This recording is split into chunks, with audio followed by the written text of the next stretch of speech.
You as a private individual have a lot of freedom to ask for people that you think are in heaven to pray for you. Like to ask, let's say you have deceased parents that are in heaven.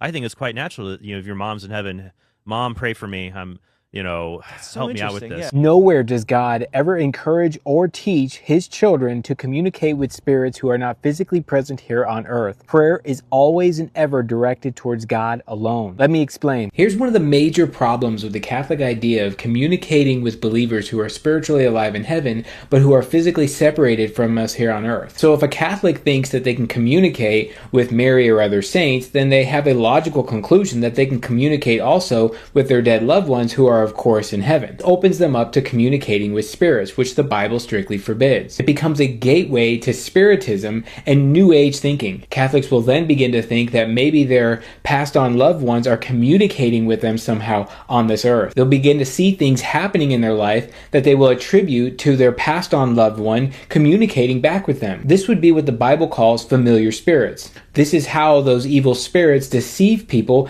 by acting and mimicking things that their dead loved ones might have done. We're told to go to the throne of grace in our time of need. Nowhere in the entire Bible are we taught to pray or ask things of or communicate with anybody else but God. So this idea of communion of the saints and being able to communicate with those who are in heaven and then them being able to hear us opens the Catholic up to thinking that their dead loved ones in heaven can also communicate with them and hear them talking to them. And they go on in their life having conversations with passed on loved ones instead of having conversations with God alone. When I was doing psychic mediumship readings, I believed I was communicating with the deceased to open myself up to these spirits. Some of it looks so good and so godly. The darkness really does present as the light. And Jesus saved me, and I was demonically oppressed. This is dangerous and this is serious. This is not to be meant as an attack on people. This is coming after a practice that is dangerous, opening demonic doors for you.